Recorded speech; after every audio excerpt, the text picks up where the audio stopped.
no solamente lo que es la Armada, sino las bondades de nuestro propio país. Otro aspecto importantísimo es la de la seguridad cooperativa, con otros países que además favorecen notablemente la relación de amistad y confianza, al tiempo que construyen un entorno de seguridad en esos países alejados pero conectados con España. Especialmente nos estamos dedicando a las regiones africanas del Mediterráneo y del Golfo de Guinea. La estabilidad de esos países limítrofes con España debe ser un objetivo primordial, y lo es para nuestras Fuerzas Armadas, porque tenemos que evitar que la repercusión en nuestra sociedad de los efectos de posibles conflictos violentos en dichos países o los efectos dudosos de estados débiles que pueden generar otro tipo de criminalidad o, por ejemplo, un flujo importante de inmigración ilegal. Existe una lógica alrededor de la concepción de que tan importante es la seguridad propia como la de nuestro entorno inmediato, pues la seguridad nacional se ve directamente influenciada por la de los países situados en determinadas zonas denominadas vitales para nosotros. Por eso, esas actividades de seguridad cooperativa son, sin ninguna duda, una actividad fundamental para prevenir riesgos y permitir el desarrollo normal de nuestra economía. También existen los otros efectos económicos de la actividad de la Armada difíciles o imposibles de cuantificar, como es el apoyo prestado a otras agencias o instituciones con competencias en el entorno marítimo no relacionadas con seguridad y defensa, como puede ser salvamento marítimo, investigación científica o el apoyo a la flota pesquera. Termino. El futuro de España, como siempre ha sucedido, depende en gran manera del control que podamos ejercer de la mar. La Armada es un organismo una institución cuya misión última es la defensa de los intereses marítimos nacionales, posibilitando la tradicional libertad de navegación, la seguridad de las comunicaciones marítimas y la explotación lícita de los recursos que nos ofrece la mar. Se puede asegurar que, aunque no sea un órgano productivo, su actividad favorece la producción del resto de los componentes del sector marítimo español. Muchas gracias.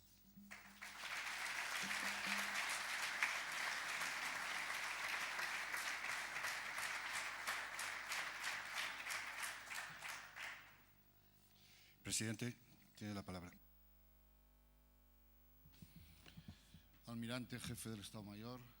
autoridades, señoras, señores, muy buenas tardes a todos. En primer lugar, agradecer a la Armada la invitación que ha hecho a Puertos del Estado para estar presente en esta jornada que considero muy importante como reflexión para lo que representa el mar para la actividad económica en España. Desde diferentes instancias nacionales, pero también internacionales, cada vez, y por supuesto en el ámbito de la Unión Europea, cada vez se habla más del Blue Growth, del crecimiento azul, de la necesidad de poner en valor las enormes potencialidades que tiene el mar para el desarrollo de actividad económica. Y por tanto esta jornada la valoro en ese sentido, en ser una jornada de reflexión y divulgativa justamente para valorar y analizar todas las posibilidades que tiene el mar como generador de actividad económica y, por tanto, generador de empleo en todo el mundo y particularmente en nuestro país. Y sin lugar a dudas, todos podemos estar de acuerdo que la actividad portuaria en todos sus conceptos es una de las partes más relevantes desde mi punto de vista de lo que puede representar el crecimiento azul. Tan relevante que difícilmente se puede desarrollar actividad económica en el ámbito de la mar sin tener en cuenta el papel que pueden y deben desarrollar los puertos y la necesidad de que los puertos funcionen adecuadamente para que ese crecimiento azul se pueda llevar a cabo. En España los puertos son un elemento muy importante en sí mismos.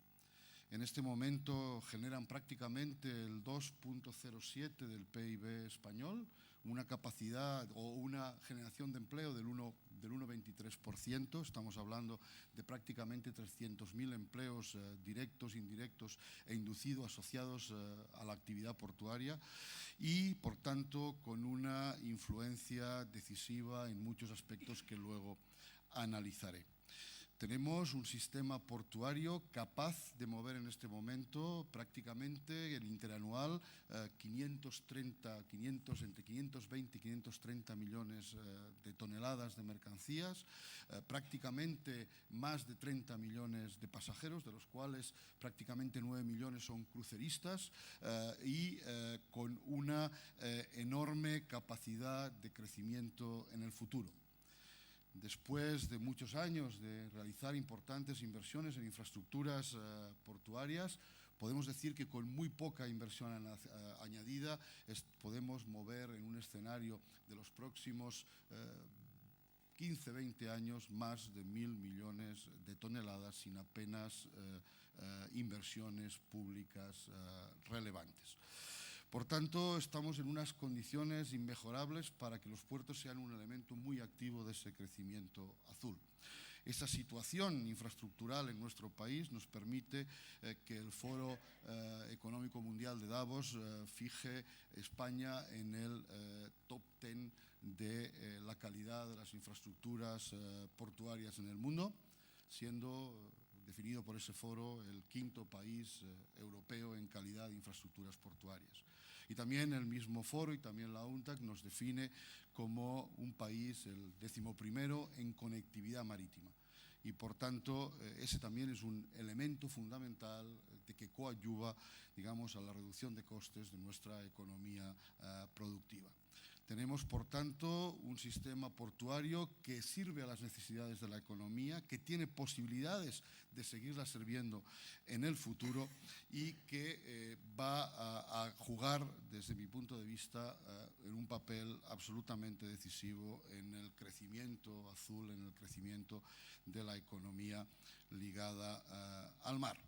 Y además tenemos un sistema portuario absolutamente saneado, absolutamente autosuficiente, que no recibe un solo euro de los presupuestos generales del Estado y que es capaz, bajo el principio del user pay, del que usa, paga, hacer frente a la generación, lo ha sido, lo ha hecho, de nuevas infraestructuras portuarias necesarias para hacer frente a un mercado tan cambiante como es el del transporte marítimo, en el que nuevas estrategias continuamente están poniéndose encima de la mesa y estamos hablando ya, por ejemplo, en el ámbito de los contenedores, de megabuques que van ya o que pueden mover más de 20.000 teus por barco, con esloras de más de 350 metros, con mangas de más de 60 metros y, por tanto, con unas condiciones que exigen nuevos calados, nuevas condiciones de explotación, con grúas de diferentes alcances para hacer frente a estos elementos que nos permiten mantener la competitividad de España en el ámbito del transporte marítimo internacional. Además, se producen situaciones peculiares. Somos un país periférico en Europa, pero como todos ustedes saben, somos un país absolutamente centrado en las grandes rutas del transporte marítimo internacional y, por tanto, con unas enormes posibilidades de que esa posición geográfica respecto al transporte marítimo internacional, a las grandes rutas que las grandes navieras fijan en sus estrategias logísticas para jugar un papel importante en el futuro. Y en una jornada como esta, permítanme que no hable exclusivamente del papel económico de los puertos en sí mismos, con esa capacidad de generar empleo o esa capacidad en sí mismos de generar actividad económica, de servicios en el ámbito del puerto. Y permítame que hable de los 3 elementos que considero yo fundamentales del papel de los puertos en el marco de la generación de actividad económica. En primer lugar, los puertos no son infraestructuras en sí mismos, ¿no? Nuestra vocación, como no puede ser otra, es de estar al servicio de la economía productiva de nuestro país. Muchas veces el ciudadano, y por eso creo que es importante una jornada como esta, desconoce lo que representan infraestructuras ligadas a la actividad económica. Normalmente a veces decimos a algunos responsables públicos la mercancía no vota, ¿no? Votan los pasajeros y a veces pues pensamos que las infraestructuras están dedicadas fundamentalmente a la conectividad y quizá nos hemos preocupado muy pocas veces de lo que representa el movimiento de las mercancías y la eficiencia en ese movimiento para el desarrollo de una actividad económica competitiva. Por tanto, los puertos no responden solamente a la economía ligada al mar, sino que tienen un papel muy relevante en la competitividad de nuestra economía productiva a lo largo de todo el territorio. Yo creo que en un momento en que la economía española, en unos momentos de consolidación fiscal, en unos momentos de crisis económica, podemos salir de la crisis sobre la base del comercio exterior, los puertos juegan sin lugar a dudas un papel absolutamente decisivo en este ámbito en el que, como digo, la capacidad exportadora de nuestro país es el elemento esencial de nuestra actividad económica y, por tanto, la competitividad. A mí me gusta decir que los puertos no compiten, sino que compiten las cadenas logísticas y, por tanto, nuestra vocación, como no puede ser otra forma, es conseguir cadenas logísticas que sirvan al sistema productivo, que sean lo más eficientes y lo más baratas posibles, porque son un elemento fundamental de nuestra competitividad económica. Hay aspectos de la industria de nuestro país. España es el 9º país, por ejemplo, en producción coches y muchas veces nuestras fábricas no serían capaces de haber alcanzado la construcción de modelos para la misma marca si los costes logísticos no fueran los adecuados y hemos detectado sin lugar a dudas que muchas veces las decisiones están en los costes logísticos.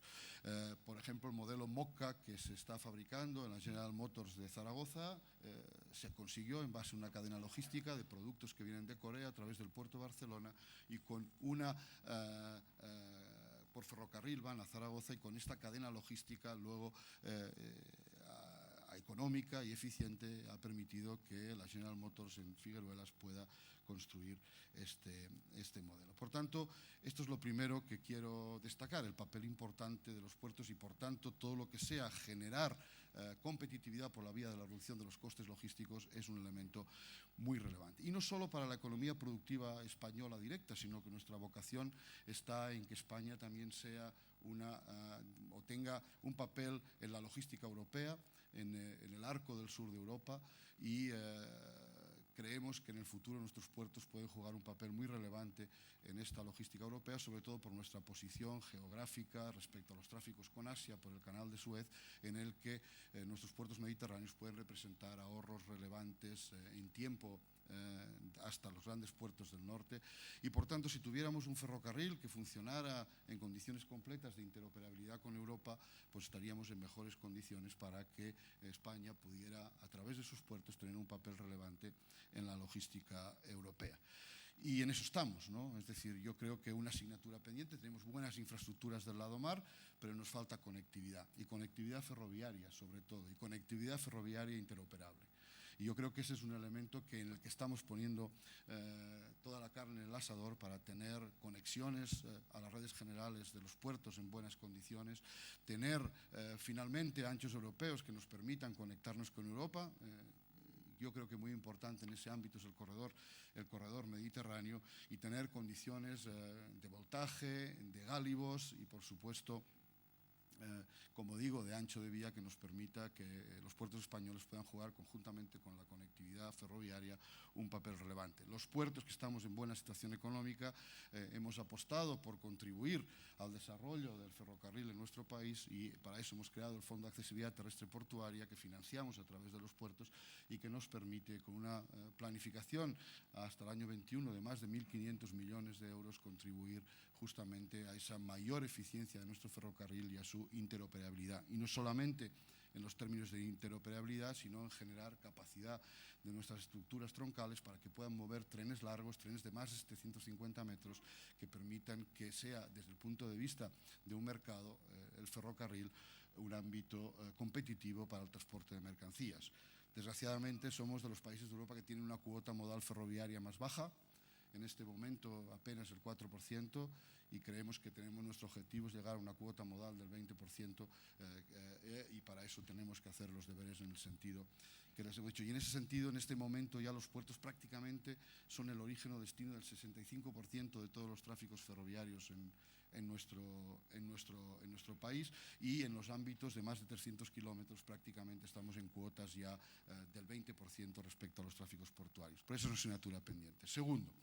Segundo, hemos de aprovechar sin lugar a dudas nuestro papel en las rutas del transporte marítimo internacional. Estamos, como he dicho, centrados absolutamente en el corazón de las redes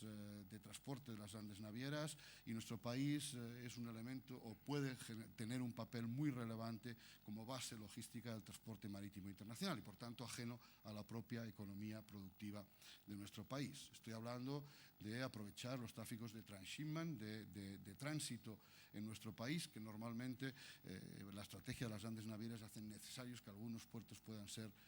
puertos de tránsito. Los que están más cerca de las grandes rutas están en mejores condiciones competitivas y, por tanto, esta es una oportunidad que nos da, por supuesto, mayor conectividad, pero sin lugar a duda también nos permite, como ruptura de la carga, generar actividades de valor añadido, actividades logísticas que permitan, digamos, aprovechar ese punto de ruptura de la carga para generar actividad económica en nuestro territorio. En este momento ya los tráficos de tránsito en nuestro país son prácticamente, en el ámbito de contenedores, el 55 hacia el 60% del total de tráficos de mercancías en contenedores. Por tanto, tenemos un papel absolutamente relevante y, dadas las tendencias del transporte marítimo internacional y la vocación que tienen en este momento los agentes claves de este mercado, que son las grandes navieras, y su apuesta por digamos, comprar terminales en nuestro país y, por tanto, controlar gran parte de la cadena logística, confiamos que en un inmediato futuro las actividades asociadas al tránsito marítimo sean muy relevantes en nuestro país, con generación de actividad económica muy importante. Para eso, igual que para contribuir a la economía productiva, sin lugar a dudas, lo que hemos de tener es seguir trabajando en la competitividad de nuestros puertos,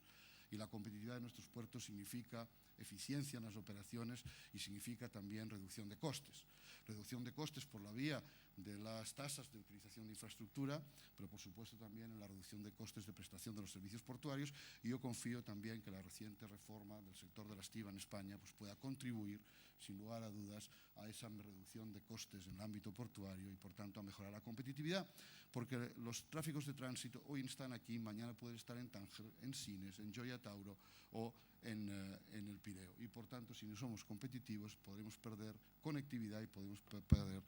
generación de actividad económica. Y, finalmente, yo creo que los puertos tienen un creciente valor industrial. Y en ese sentido, quizá estamos pensando en que básicamente los puertos son zonas para el intercambio entre modos y transporte, y lo que quiero poner en valor también desde el punto de vista de actividad económica asociada a los puertos es que puede haber, sin lugar a dudas, algunos aspectos de actividad económica que obligatoriamente se tienen que hacer en los puertos. España es líder, sin lugar a duda, por ejemplo, en los eólicos, ¿no? Por las diferentes circunstancias de la promoción de los eólicos, lo que se ha producido es una gran capacidad tecnológica y una gran capacidad exportadora de este producto. Y ahora estamos en un salto cualitativo, que es los denominados eólicos offshore o eólicos marinos, que son enormes piezas que es imposible no producirlas en zonas que tengan conectividad marítima. ¿Por qué? Porque estas piezas es imposible transportarlas por carretera y, por tanto, es un ámbito industrial que estamos notando que se está desarrollando en este momento de actividad en las zonas portuarias. Recientemente hemos puesto la primera piedra de una industria offshore en el puerto de Bilbao, una empresa que se llama Icena Wind, que tiene la vocación de producir grandes piezas de eólicos marinos en nuestro país. Este es un solo ejemplo, pero vemos que en algunas zonas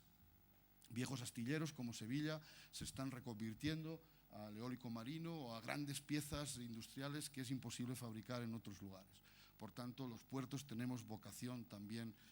de ser agentes activos en este proceso, cuando somos, digamos, arrendatarios de suelo, que ponemos suelo bien situado y bien conectado en todos los modos de transporte al servicio de la actividad económica. Y no me gustaría olvidar tampoco en este aspecto de generación de actividad económica nuevos negocios que se están planteando en los puertos, particularmente en las Islas Canarias, pero también en otras zonas del país que están representando una revitalización de la actividad de la industria naval o de la industria industria asociada a la actividad naval. Estoy hablando, pues, que, por ejemplo, que en Canarias, en este momento, especialmente en el puerto de Las Palmas, se está convirtiendo en una base de reparación y adaptación de plataformas petrolíferas del Golfo de Guinea, con unas enormes posibilidades para generar otro tipo de actividades. Industrias como Rolls-Royce se han instalado en las Canarias y otro tipo de industrias se están instalando en muchos lugares de nuestro territorio. Por tanto, realmente el crecimiento azul, el crecimiento ligado al mar, no es un aspecto teórico, sino que es un elemento real en el que los puertos queremos, y creo que somos, un agente de primer orden para contribuir a ese crecimiento azul que todos queremos para nuestro país, que todos se quieren en el mundo, pero particularmente nuestro país, que es un país pues marítimo y con gran vocación marítima, y que creo que debo transmitirles que tenemos una enorme potencialidad para que ese crecimiento azul sea una realidad completa en nuestro país. Muchísimas gracias.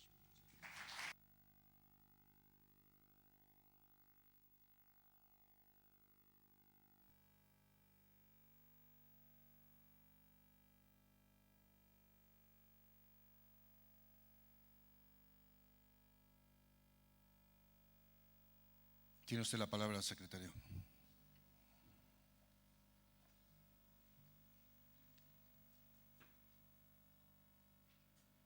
Muchas gracias, almirante. Quisiera agradecer en primer lugar esta invitación,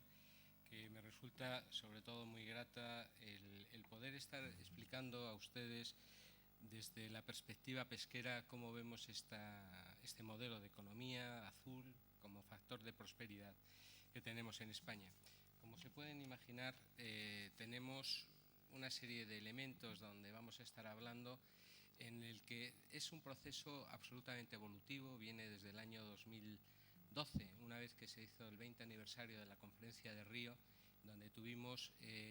una discusión de cuáles eran los principales enfoques en los que íbamos a estar trabajando, y que se retomó por distintas iniciativas. Una se llamaban Política Marítima Integrada, que fue la Unión Europea en el año 2012, la OCDE en el año 2007 ya estaba hablando de economía azul,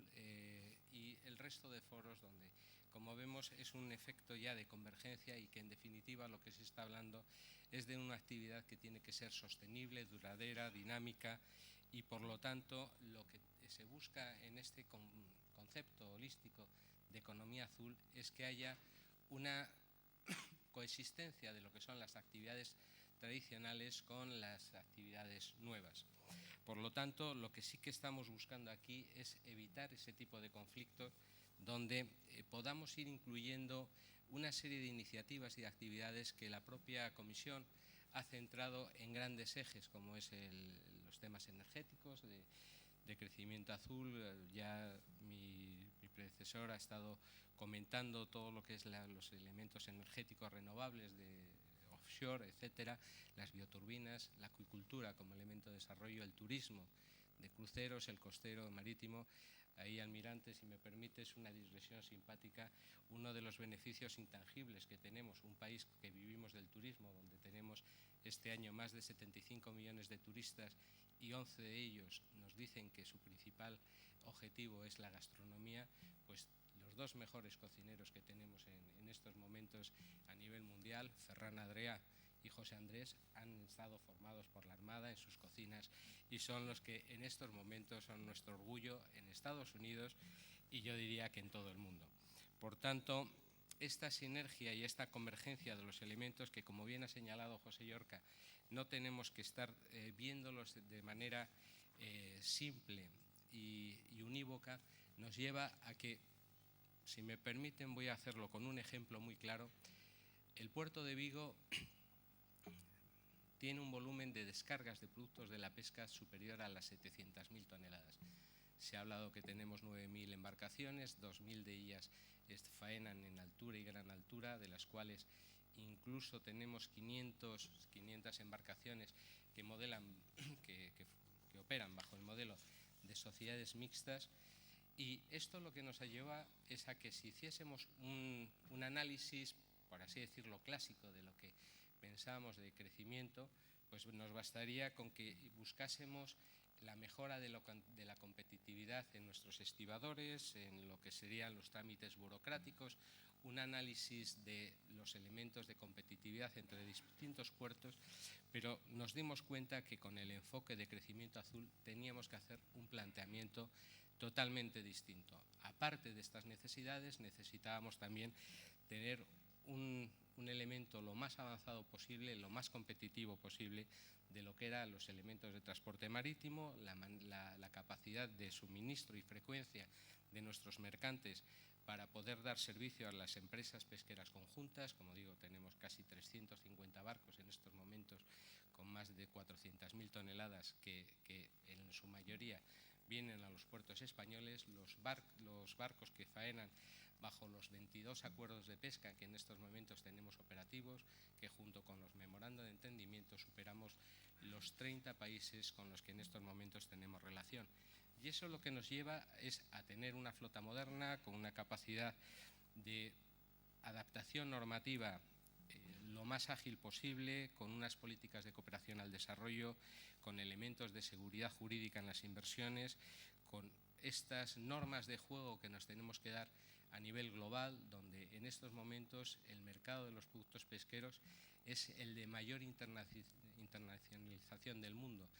De los 5, si tuviésemos 5 pescados que se están consumiendo, 3 han sido objeto de comercio internacional.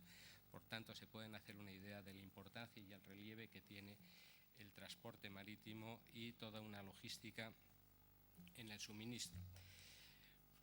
Pues no nos quedamos con eso, lógicamente tendríamos que ir viendo todos los aspectos que van ligados a estas actividades. Tenemos que renovar las embarcaciones, necesitamos, por tanto, unos astilleros lo suficientemente modernos, competitivos, que puedan ir atendiendo todas estas necesidades. Industria auxiliar, industria de la transformación, la industria de la distribución. Por lo tanto, si ya nos vamos directamente al rojo para ir en el tiempo, si nos fuésemos a hacer este contraste entre lo que es la visión clásica de quedarnos en 4 o 5 factores, estamos ahora en estos momentos, y según la secuencia que les he ido pasando en las diapositivas, en más de 26 factores que tenemos que tener en cuenta, que están absolutamente interrelacionados y en los que tenemos que seguir afrontando. De esta manera, lo que hemos hecho en la Secretaría General de Pesca, en colaboración con el Ministerio de Asuntos Exteriores,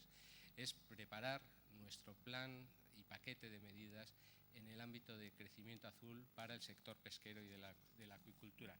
Lo presentamos en Malta, la ministra la próxima semana tiene también esta discusión, donde esperamos poder crear una plataforma de Mediterránea para el crecimiento azul que pensamos que resulta de gran interés, y donde, como digo, nos hemos centrado en 8 ejes principales. Por un lado, los aspectos sociales. Pensamos que la competitividad no tiene que ir en detrimento de las condiciones de empleabilidad del sector, por lo tanto tenemos que garantizar la formación adecuada, las condiciones de trabajo y la equiparación de las condiciones entre hombres y mujeres resulta fundamental. El hecho de haber estado en Naciones Unidas como director técnico de cooperación, tengo siempre muy en mente cuando en el ámbito de la agricultura, por ejemplo, señalamos que si diésemos las mismas posibilidades y capacidades a las mujeres de acceso a la propiedad y de la formación, solamente con ese gesto estaríamos eliminando unos 150 millones de hambrientos, es decir, estaríamos mejorando un 5% del PIB agrícola mundial, por este mero hecho que tal vez en los países avanzados lo vemos como una situación absolutamente normal y común, pero que lamentablemente en otros países nos sigue costando ir implantando esta filosofía y esta manera de trabajo. El segundo eje, que es el aspecto financiero, que es fundamental para desarrollar cualquier actividad, estamos haciendo ya lo que queremos más allá del año 2020. La política comunitaria, como saben ustedes, se enmarca dentro de una serie de programas y planes que suelen ser cada 4 años con unas perspectivas financieras. La idea es que, viendo todo el horizonte que tenemos, Brexit, situación de presupuestos, nuestras empresas, sobre todo las líderes, las punteras que tenemos en el sector atunero, en el sector de la transformación, en la comercialización y en la acuicultura, puedan dotarse y podamos crear los instrumentos los más adaptados posibles para poder atender a sus necesidades, ya sea en materia de compra pública innovadora como desarrollando elementos de cooperación con el Banco Europeo de Inversiones, el ICO, etcétera. Fundamentalmente, basándonos en lo que ya se viene trabajando por parte de otros departamentos, y me congratula ver que el director del Instituto Español de Oceanografía y los responsables de innovación también aquí están presentes, porque pensamos que el eje fundamental de la competitividad va a ser nuestra firme y decidida apuesta por los sectores de la innovación, ya sea en el ámbito de la acuicultura, donde estamos, por ejemplo, creando más de 8 nuevas especies, y decimos creando porque la tecnología ahí está ayudando de manera muy firme. Estamos atendiendo un reto que es fundamental, que es la de dar de comer en el horizonte 2050 a más de 9.600 millones de personas, donde la acuicultura en este año 2015 ha pasado a superar la capacidad de suministro de la pesca extractiva. Pero si a eso le unimos que más de 3.500 personas, 3.500 millones de personas en el mundo tiene como dieta de proteína, de suministro, los productos de la pesca por encima del 35%, se harán una idea del reto que esto supone para todos los objetivos que nos estamos marcando. Y eso ligado a lo